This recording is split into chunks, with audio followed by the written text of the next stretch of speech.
Welcome to the second day of round 5 of the push-pull squat challenge. Today's tech tip is going to improve the efficiency and stability of your pull-ups. See, one of the most common mistakes that people make when they're doing pull-ups is they put all this emphasis into their back and their biceps and even their grip, and yet they're totally not paying attention to where their legs are.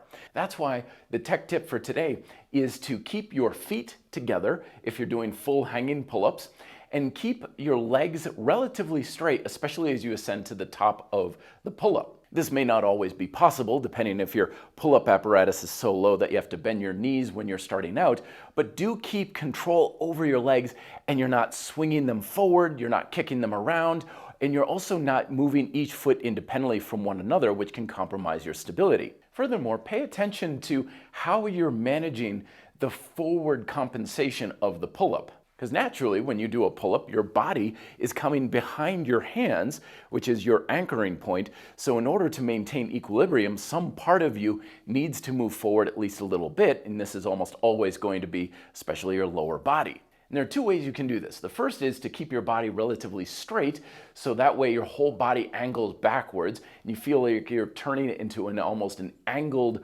row instead of a true vertical pull-up.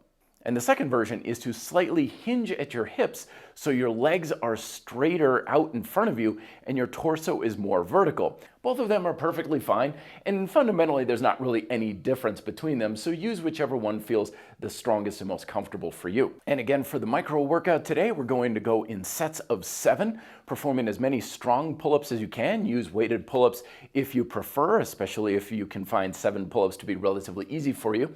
Remember, we're trying to emphasize strength, so we don't want to make this too much of an endurance aspect. We want to make sure we're training relatively heavy. Perform as many strong sets as you can, and then move on to the finisher phase once you find that your strength and technique starts to erode due to fatigue. The finisher phase for today are archer rows, using rings or suspension straps, pulling yourself up as high as you can, keeping your arms packed in very tightly to your side, and get underneath the anchor point as much as you can, but do make it easy enough so you can get at least 16 to 22 repetitions for 1 to 2 sets. Here's the first workout for round 5 here, where we're focusing on another tech tip to make for stronger, safer, and more effective dips. And let me know if you have further questions down below. Thank you very much for watching. Be fit and live free.